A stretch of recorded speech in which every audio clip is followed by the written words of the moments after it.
For over 20 years, Eric Nate's Euro Hockey has been helping hockey players of all ages develop their individual skills and improve on all aspects of their game. Through structured drills and innovative training equipment, Eric Nate's Euro Hockey's intense on-ice instruction challenges each student to be the best at their ability. Find a hockey clinic or summer camp that is right for you today at nateshockey.com. That's N-A-T-E-S hockey.com. Eric Nate's Euro Hockey, train to be the best.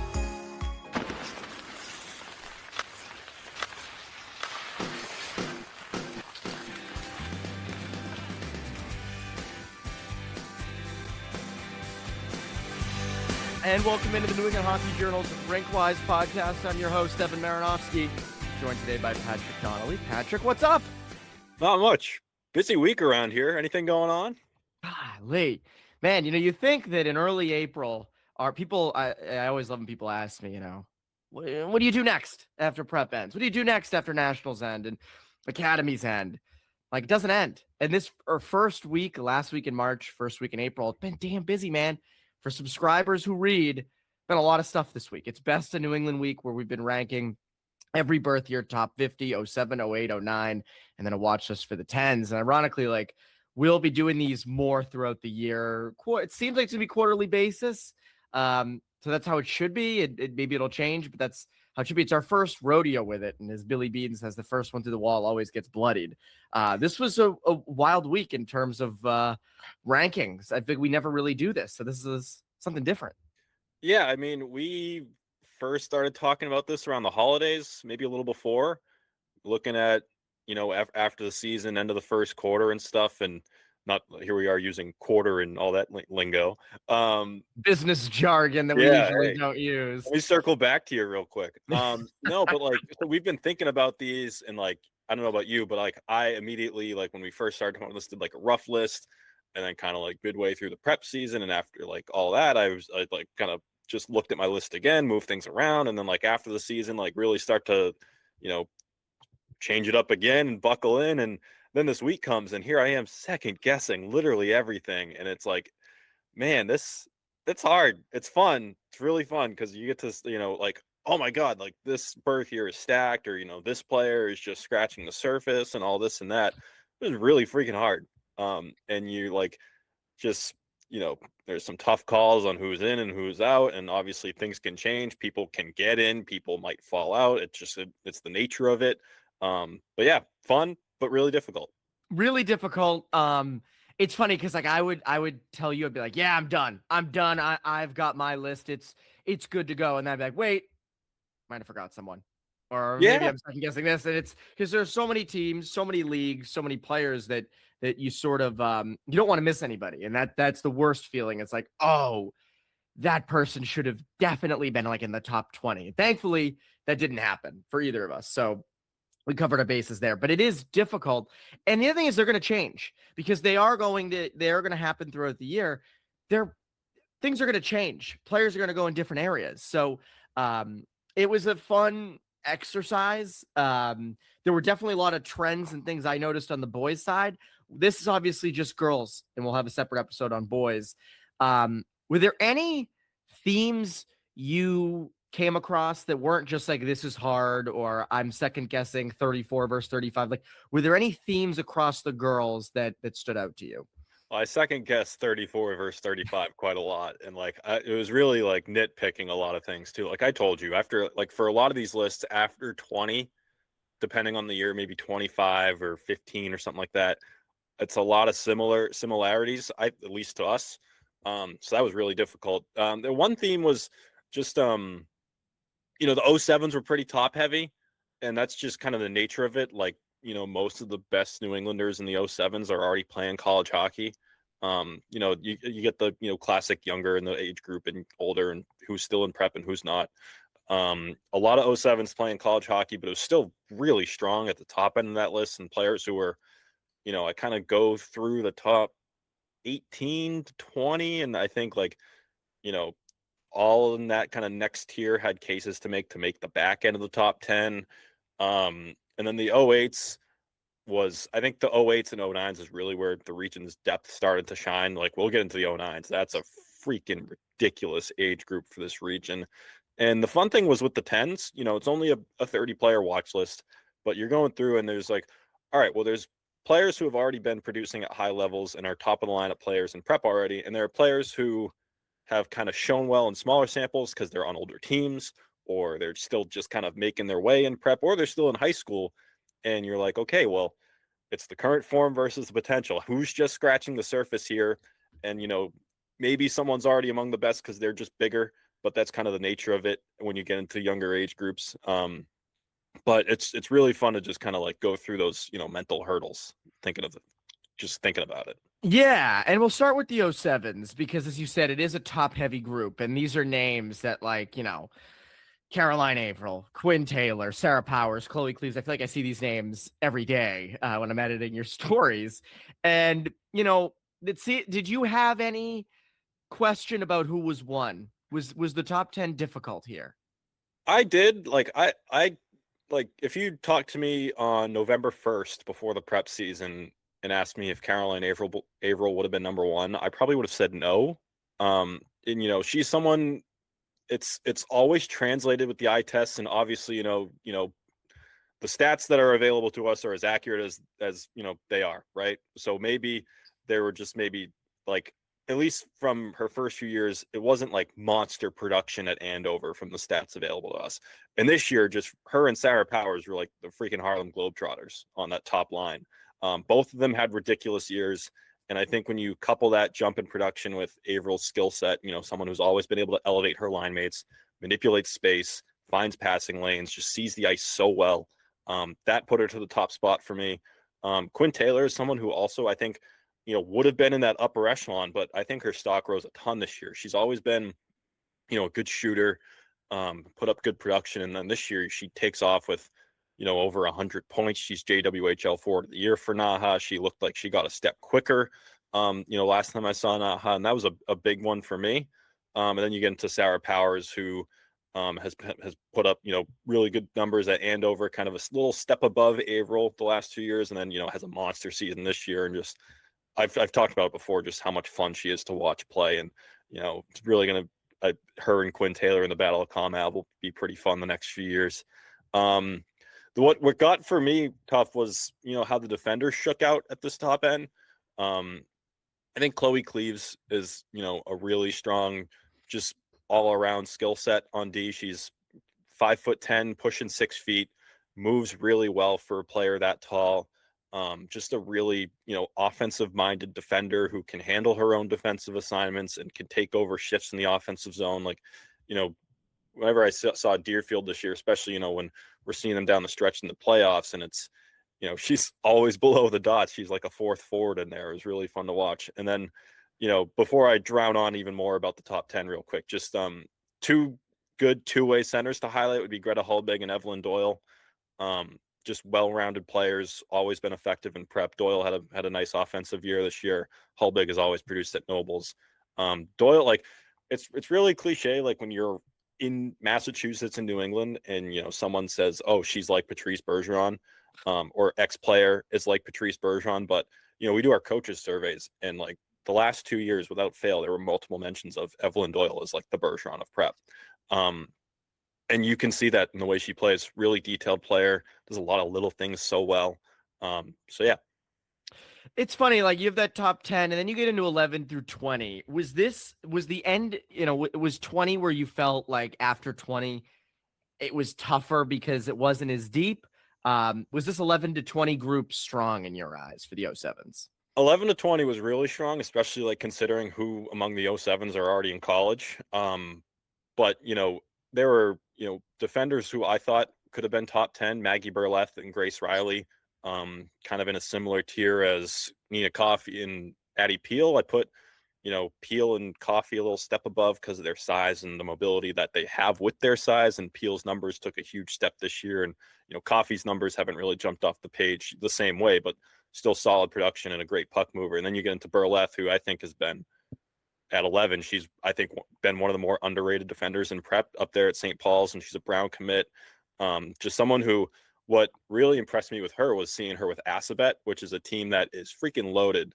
And, you know, all the times that I saw Assabet the last 2 years, she was consistently like easily one of their best players for me every time I saw them. And Grace Riley is really high-end offensive skill set. But then you get into like Katie Putt and Abby DeAndres, and Putt's versatile, plays D and forward, moves well, and Abby DeAndres has been really consistent producer offensively for Thayer, and sees the ice well at the top of the offensive blue line. And Kira Bruin and Lily McInerney, who are great like secondary producers for Andover, but would have been easily number ones on any other team probably. Same goes for Brooke Harbin, Maddie Soderquist at Cushing, just players that have always produced. And it was kind of interesting. I couldn't like get past which goalie was going to be first, Annika Jonas or Evelyn Lacey.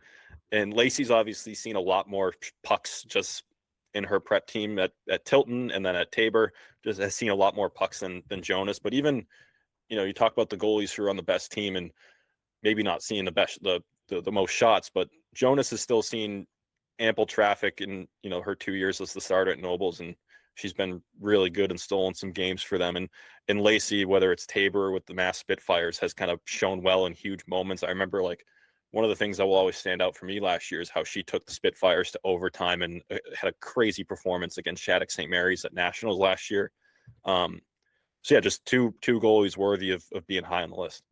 Yeah, and so those are sort of your top 20 for the 07s. And then when you look at 21 through 30, 31 through 40, 41 through 50, obviously Rachel Zhao stands out as someone that is uncommitted, that I'm surprised that she's still committed. I think you are too.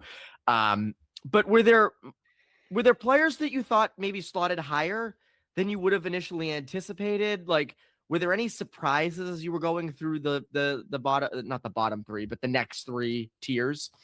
Yeah, Kelsey Baker at 31 from New Hampton just has always been a good all-around kind of not super flashy player for New Hampton. But then I'm looking at it like, holy crap, she has over 100 career points. Just the most sneaky 100-point like career, at least for me.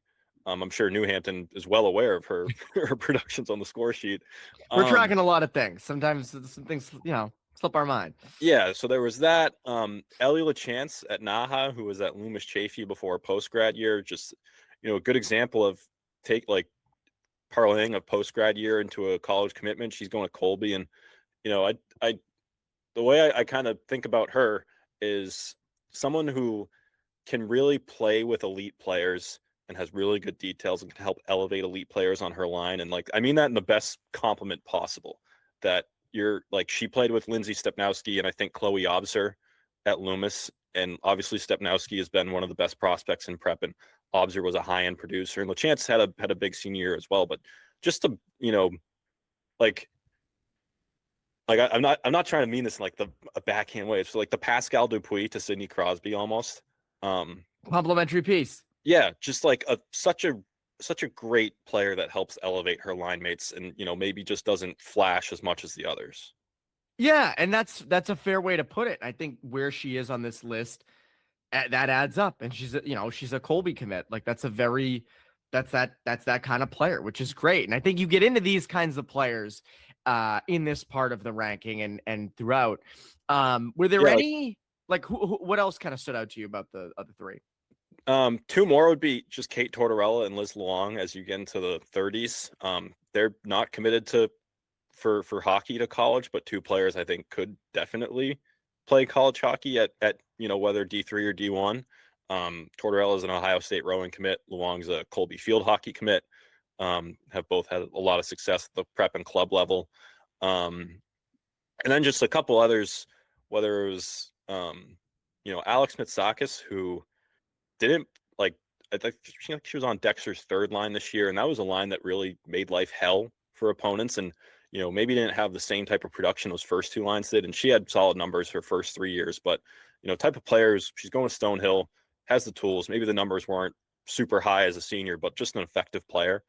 And you get a lot of players like her in this list, in this part of the list as well, whether it's a Ashley Lober at Nobles or Bella Zalesi and Sophia Busa are two players I had high hopes for this year, but both missed a year or two to injury. But they're both going to D1 schools this year, so hopefully clean bills of health and all the best to them. And yeah, just a lot of good, just useful players who either had sneaky production or just did a lot of things really well for their teams in this end of the list. We'll switch to the 08s.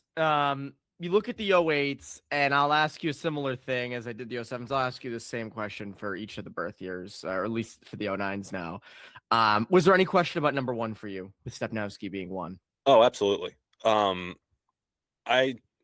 Stepnowski number one, like, so we're doing both on current form and on projection, and you got to take into account the last month in the NEPSAC for Stepnowski. Just absolutely insane playoff run, and her numbers weren't as high as last year, or weren't as big as maybe they could have been this year because she missed some time with the U18 Women's Worlds mid-season. But I haven't seen a player that just dominates in the postseason when all the chips are on the table the way she has the last 2 years. So that vaulted her to number one, and just the way she got it done in the playoffs too. Like, obviously she had 2 breakaway goals in the finals, but sharp shooting from the left circle on the power play, and just kind of the full bag of tricks on display was really impressive. And then I thought these next 3 all had cases for number one, like Maggie Averill. We've talked about her a ton. Seems like the total package on D, just with size, skill, physical in her own end, moves well.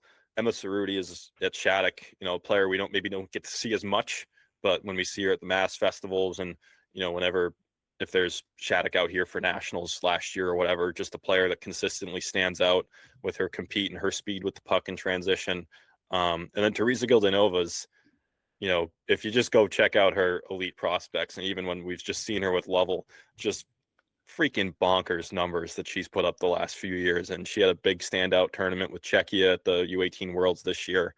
So that's kind of where I kind of had that upper echelon. And then I thought, Ava DeCourcy and Tina Scalise could have been higher as well. Like, we've talked about Scalise at length, just an all-around player and uber competitive, but has put up a ton of points to back that up. And DeCourcy is someone who I think has really shot up like meteorically in the last year.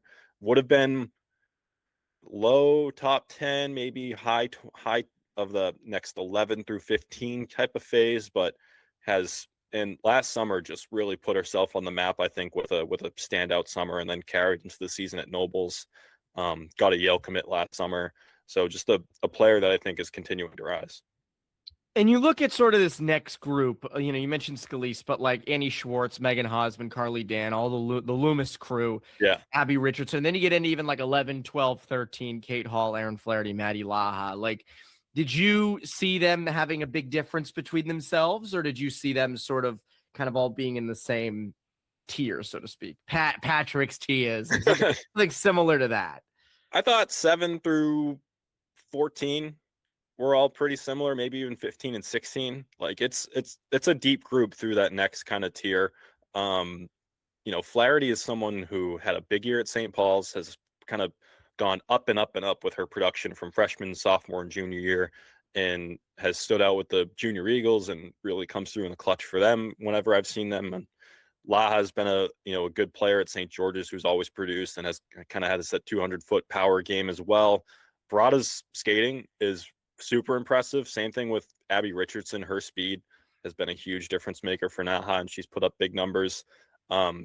Schwartz, Hosman, Dan was like, man, like, I don't know if I could separate any of these just with how important they've been to Loomis. Like, Carly Dan, we talked about it a little bit during the season, but her ability to slide to forward and be just as effective as she would have been on D and have big numbers, kind of ratting shotgun with Schwartz and Stepnowski. And the way they put it when we did their championship story was they thought of her as their enforcer, with just her physicality and her size. She's always been a physical player on D, but also just as strong of a puck mover and skater.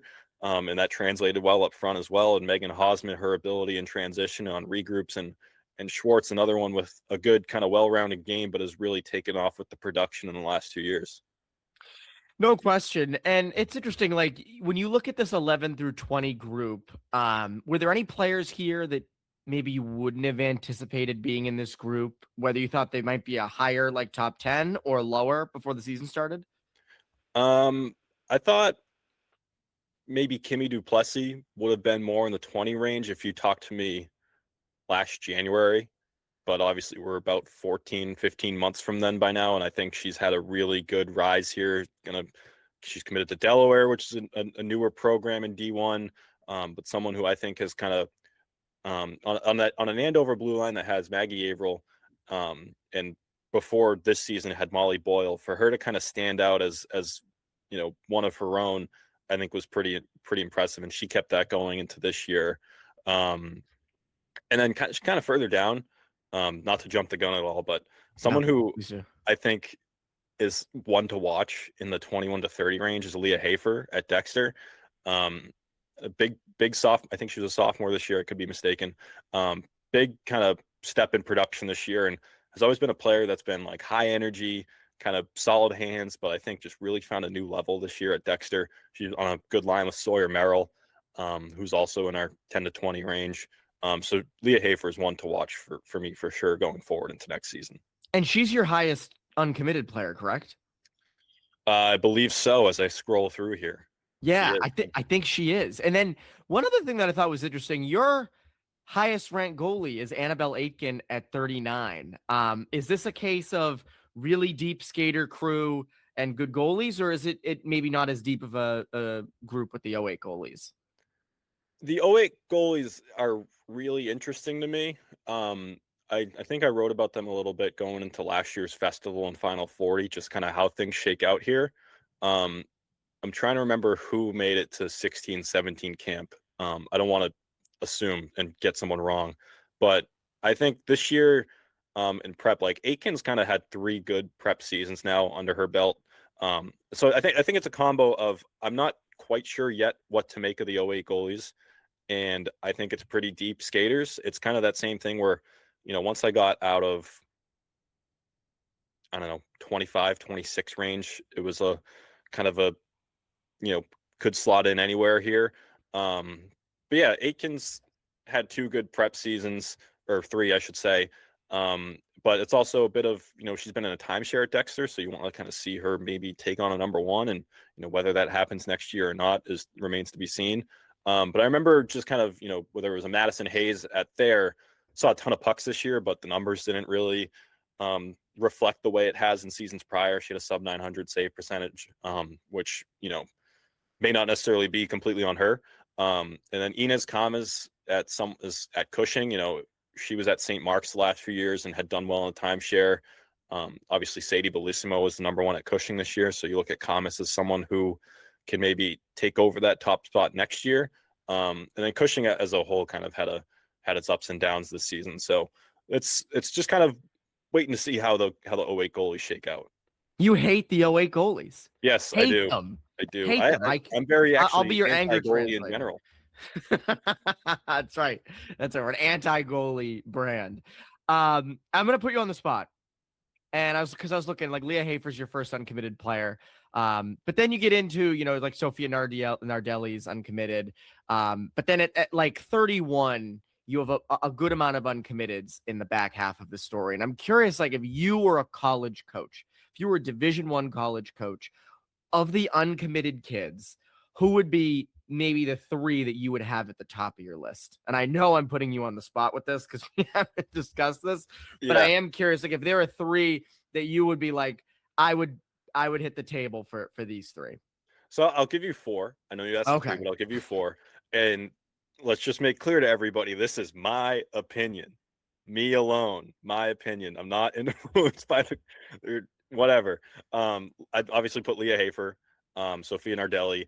I think I remember seeing Nardelli at the New England tryouts my first year. So it was 2 springs ago now in 24. And someone who stood out with her speed. And then I think just, as she got bigger, just got way better against older competition, especially in prep this season, just took a step for me. And obviously had a step in production at Tabor. And then I'd get into Emma McPherson, who was just a freaking beast at New Hampton last year. And she was one that, I remember talking to Craig Churchill kind of before the season doing our previews, and he was saying how, like, Emma McPherson had been their 3rd and 4th line center previous years, and those teams were loaded going on small school title runs, and just telling me to watch out for her with bigger ice time. And holy crap, did she explode for a huge season with over 30 points. And she kind of was insane in the playoffs as well, getting them as a 7th seed to the small school title game. And then I also put in Maggie Lovering at Dexter. She was on that line with Sawyer Merrill and Leah Hafer. Just a speedy player another one who took a step in production this year and I think is going to continue to get better. And then Molly Halloran at BB&N and her teammate Mary Murray, so that's 5, are kind of in a similar man, we're getting way off here. I can't help myself, but Molly Halloran to me has always had the power to be whether D1 or D3 player. She has the tools and maybe didn't put up as big numbers as someone like Annika Singh as a teammate this year, who I think had over 30 points, and Halloran was in the high teens, I believe, if memory serves.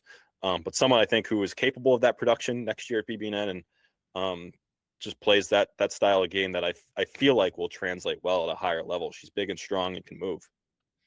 I think we've hit on everything from the 08s. Is there anything that you didn't get to that you wanted to, whether it's like underrated players, anything that comes to mind? Or as far as underrated players go,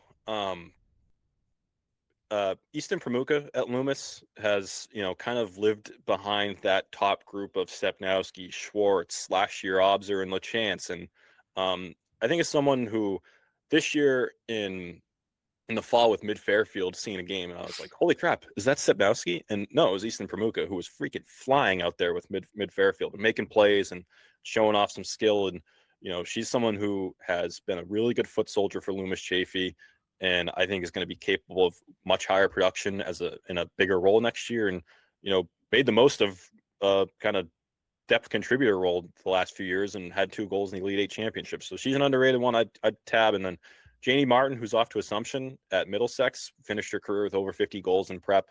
Goal scoring is the hardest thing to do, and she did it really well for Middlesex the last few years. So that's the 08s. 09s, you teased this a little bit earlier. This is a deep group, and it seems like a really high-end group at the top. How long you got? we could do a whole podcast on the 09s. And this was also really hard of like who the F is number 1? How is the top 4 going to shake out, or even the top how the hell is the top 10 going to shake out? This is a really deep group.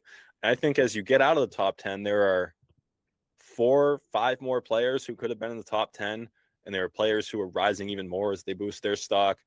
This is a pretty insane group. Number 1, you have Jane Daly. Number 2, China Taylor. Number 3, Annabelle Lovell. Are they in their own group, or is Bella Freitas and Lily Bromley at 4 and 5? Are they sort of in that? Did they battle for number 1 as well in your eyes? I think Freitas is the back end of that group. I think the top 3 is kind of the top 3 for me were all the ones in the running for number 1. And then, Freitas and Bromley have always been, Bromley, I think, has kind of along the lines of like Ava DeCourcy kind of shot her stock up, at least in my eyes, a lot the last year, as far as Noble's teammates go. And Freitas is someone we've been beating the drum on since she was at St. Mary's. Why is Freitas uncommitted?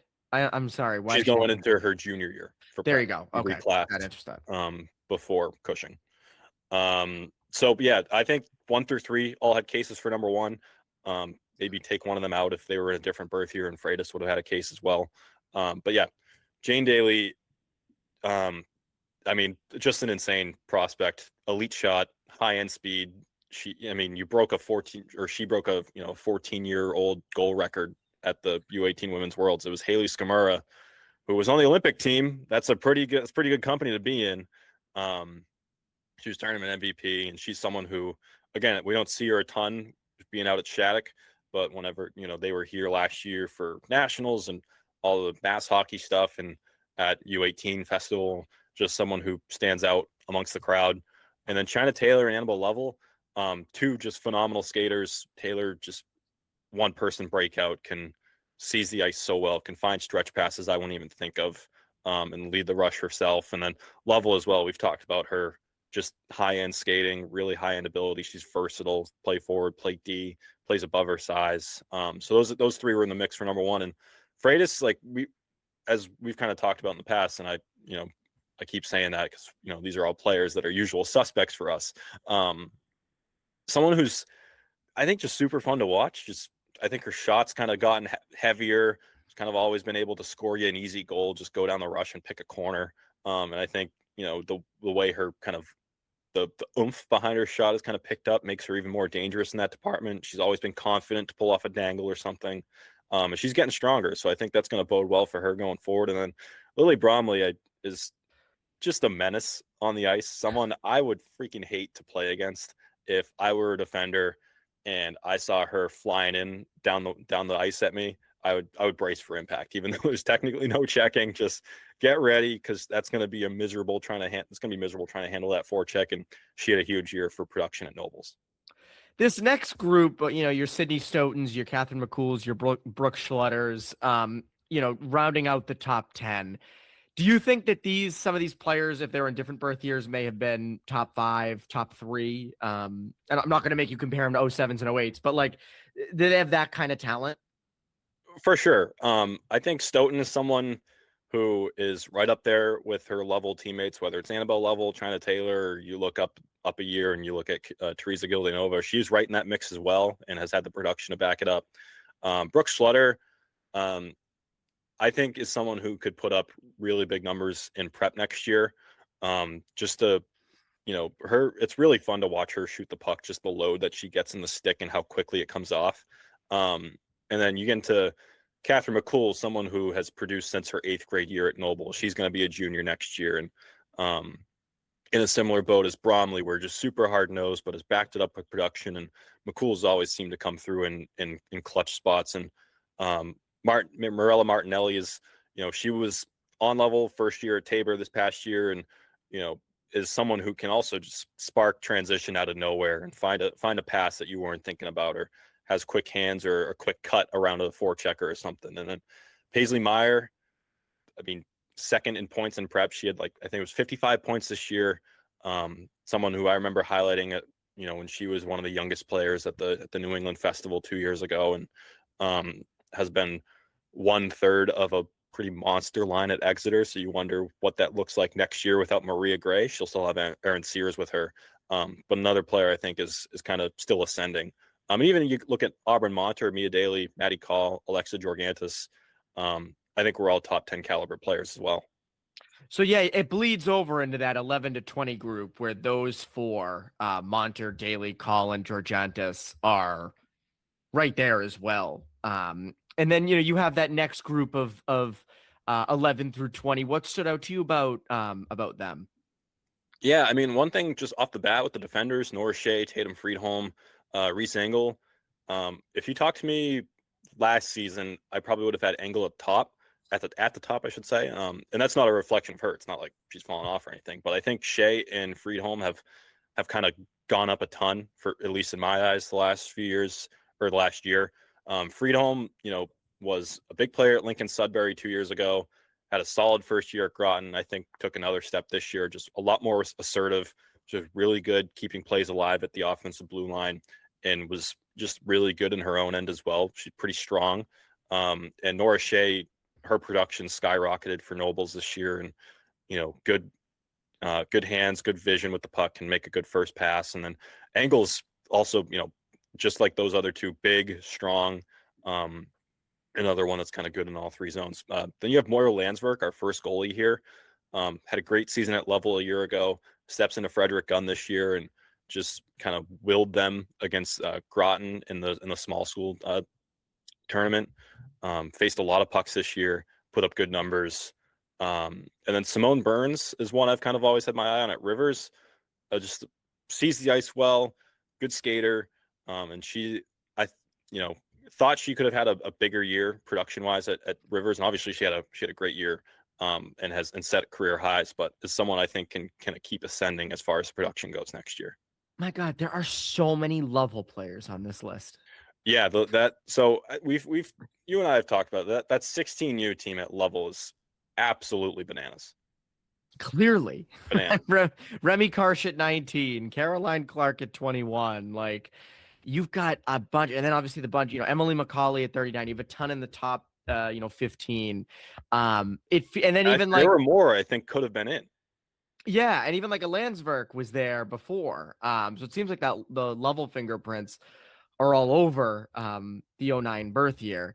I do want to highlight from that level team, Kyrie McKay, a team that is probably most known for its offense and the high end skill and all that. But when I saw them at the Mass tournament this past year, was just a really good defensive defenseman and big, strong, good in front of the net, killed plays with her stick, and just, kind of, at least in the few games I saw, just a kind of a throwback. But just a good defensive defender that, might not get a lot of love in, the high end skill. I might be casting a wide net with this question, but for the 21 through 30, 31 through 40, 41 through 50, who are some of the underrated names that maybe people aren't super up on, that you were like, I'm going to kind of take a swing putting this player in here? Someone that doesn't get enough attention, that when you were ranking the 09s, it was like, oh, that player should be above these players. Like, was there anybody there for you that sort of did that, underrated types? A couple. I'd say Lana Harden at Govs has always kind of produced on a good level at Govs, has always kind of shown well for me in Final 40s and festivals. And I think someone who has a really good, just kind of hockey IQ and played really well with her line mates, whether I think it was Parker Ronick and Brooke Carlson this year.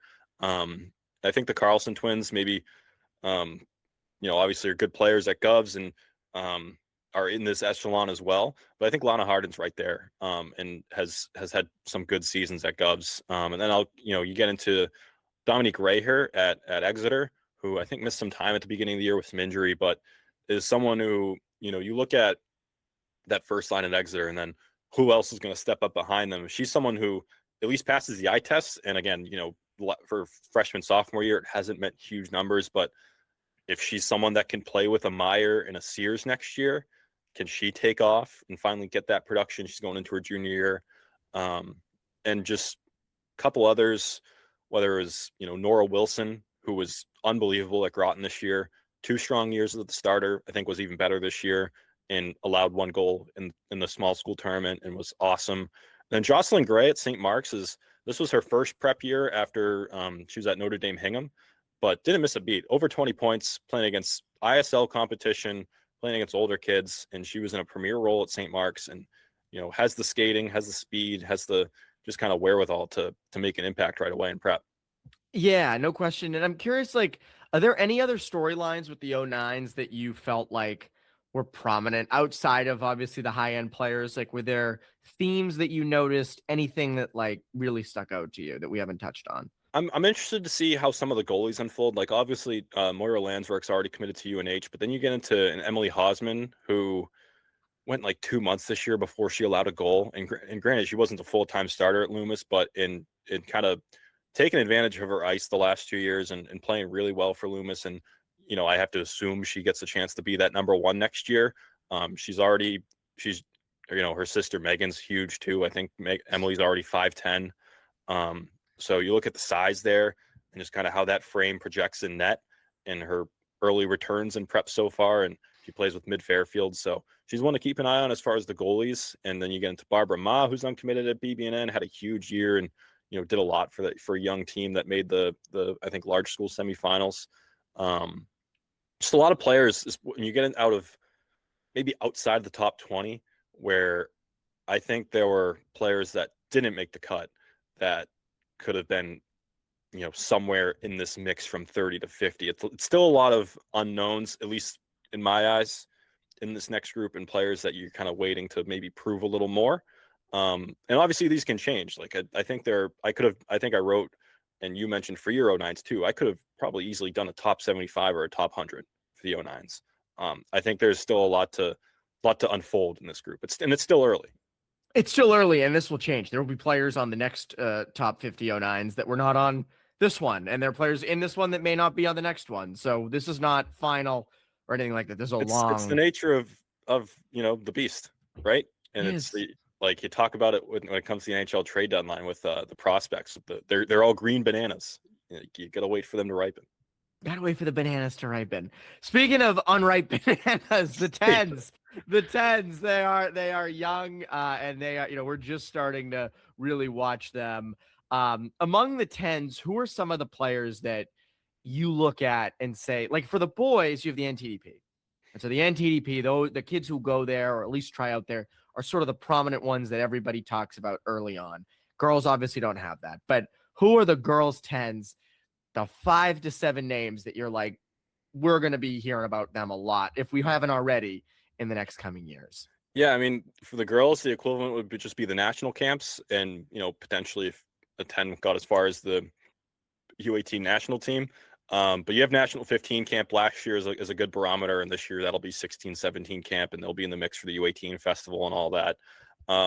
So out of this snapshot of 30, and these 30 could be on future top 50s, it could be people not mentioned. Just a couple names to watch. I think, Francie Ames right off the bat, and we did it alphabetically, and she was number 1 alphabetically, coincidentally. Do you think she would be number? If you don't, she'd be up there. You think she'd be number 1? If we rank them, she'd be up there. Maybe, definitely top 3 in my eyes. But you look at just the first player in 4 years to reach the 60-point mark in prep.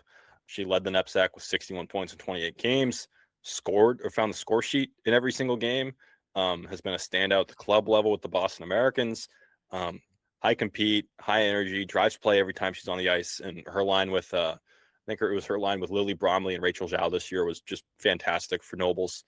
Another one I'd say is Maggie Chudzinski. We've talked about her quite a bit, written about her quite a bit, talked about her brother quite a bit. But people are sick of hearing this name.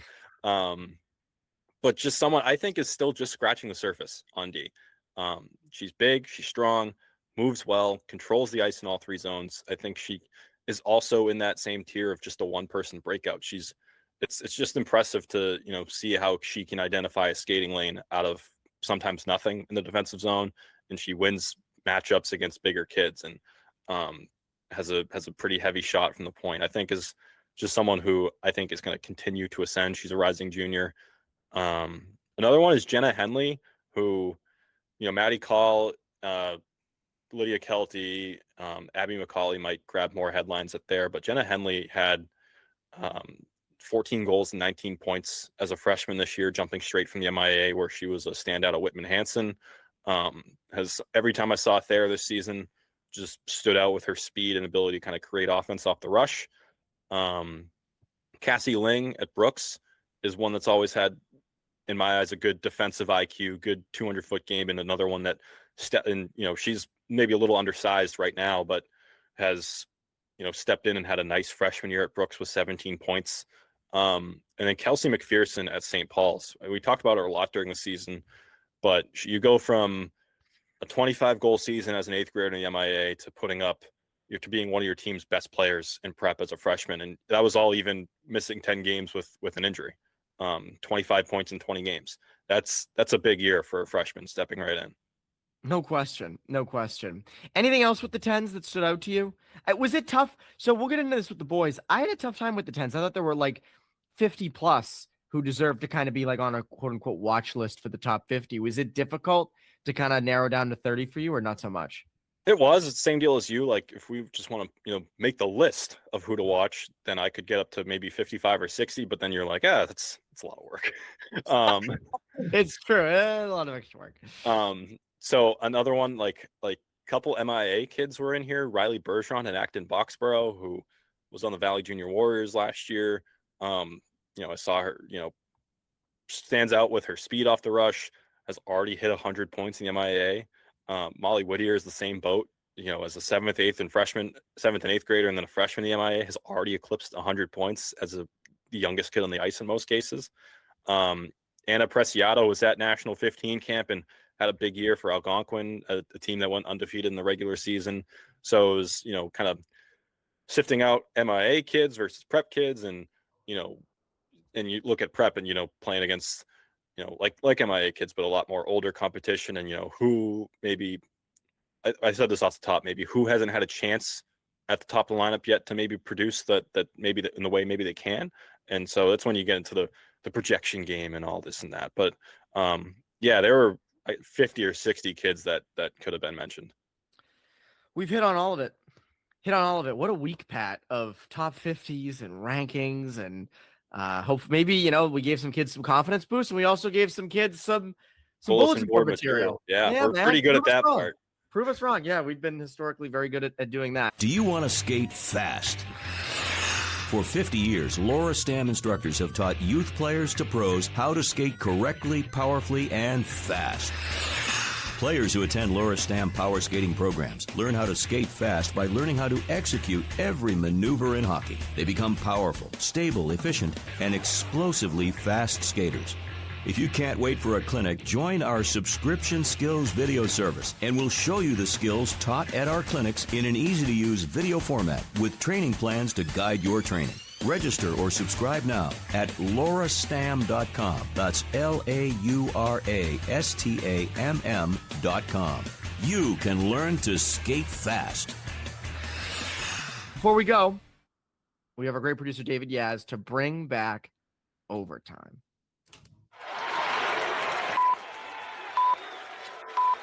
Overtime. Yes, welcome back to Overtime, where I have typically three questions for our two panelists here. Sorry, there's construction or a leaf blower or something right outside my apartment. Hey, keep it down!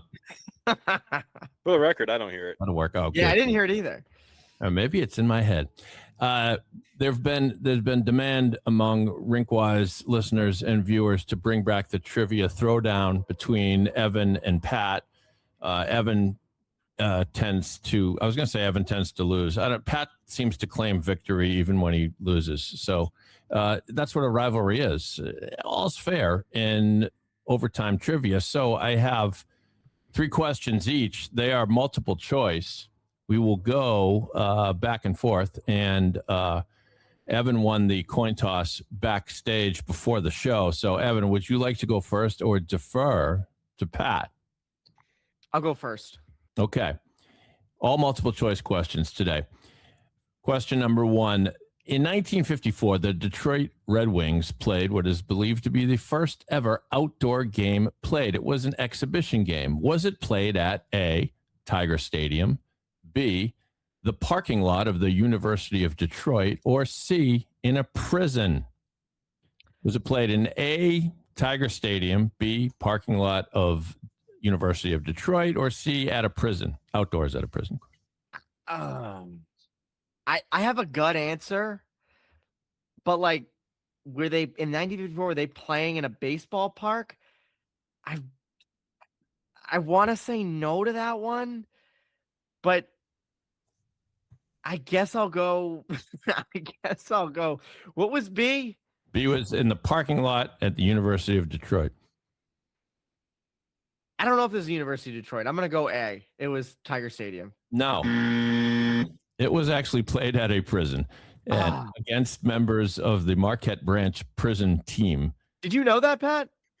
No, but that was going to be my guess. Oh, yeah, of course. Of course it was going to be a guess. All right. Well, like, I feel like that just might be something a prison in a northern state might just have. They might just have an outdoor rink already. It's like a real life. Back in the day, at least. Maybe not these days, but that feels like a very Shawshank thing. Yeah, or they send the Panthers to Guantanamo. It happened. Hey, they've had games on an aircraft carrier. It happened in The Longest Yard, the Burt Reynolds movie that was later remade by Adam Sandler, the football game against the Guards. All right. First question for Pat. Which of these three events occurred last chronologically? So that you want to pick the one that occurred the most recent in history. A, Gordie Howe plays his first professional game for the Omaha Knights of the USHL minor league team. B, Bobby Orr is born. And C, World War II officially ends. So what happened in most recent history? Gordie Howe played his first professional game. Bobby Orr born, or C, World War II ends. Bobby Orr born. That's correct. Oh my God. Bobby Yes, Orr. Siri, ChatGPT. No, listening to this. the Gordie Howe thing is ridiculous. Just how long he played. Yeah, he played his first game in 1945 as a 17-year-old. Kept playing into the 90s. Which is the same year that World War II ended. And then Bobby Orr was not born until 1948. All right. Pat leads 1-0. Evan, to you. What interrupted Game 3 of the 1975 Stanley Cup Final between the Buffalo Sabres and the Philadelphia Flyers? Was it A, a bat flew around the arena and was swatted mid-game by a player? B, the Zamboni broke down and had to be pushed off the ice? Or C, the game was paused due to a power outage? So what interrupted Game 3 of the 75 Stanley Cup? A bat had to be slain, I guess, by a player. The Zamboni broke down, or the game was paused due to a power outage. Zamboni broke down. It's B. No, it's not. Sabres player Jim Lorenz knocked a live bat down with his stick. And that was so specific. I should have known. Yeah, there's video of him going from the prison question. Written test. I would have probably picked A, but we're short for time, so I can't think. You're not dead yet, Evan, but pretty close. But you're not dead. I'm like the bat. Pat, in let's see. I want to see if I can give him a harder one. No, whatever. I'll just go in order. Yeah, hardest one. All right, I'll give him one that's a little bit harder than the average, maybe. On April 9th, 2014, Columbus Blue Jackets forward Nathan Horton was credited with the lone goal in a 1-0 win. Uh-oh, he knows this. Damn it. 2014? Yeah, so Nathan Horton played in the game that Rich Peverly went into cardiac arrest. He scored, and when they made up the game after, they called it off after Peverly almost died on the bench, Nathan Horton was hurt for the makeup, but they started the game with a 1-0 score. Nathan Horton had the goal. What was unusual about his goal? A, he never touched the puck. B, it deflected off his rear end into the net. Or 3, he wasn't even there. Wasn't even there. All right, that's A. C, correct. He wasn't even there. Damn, that was supposed to be the hard one. Evan, we go back to you, even though we're playing out the string here. In Game 1 of the Western Conference first round in 2019, Joe Pavlevsky, replay showed that Joe Pavlevsky scored a puck by deflecting it with what? With his A, with his face, B, with his glove, or C, with his skate. Wasn't it his face? It was.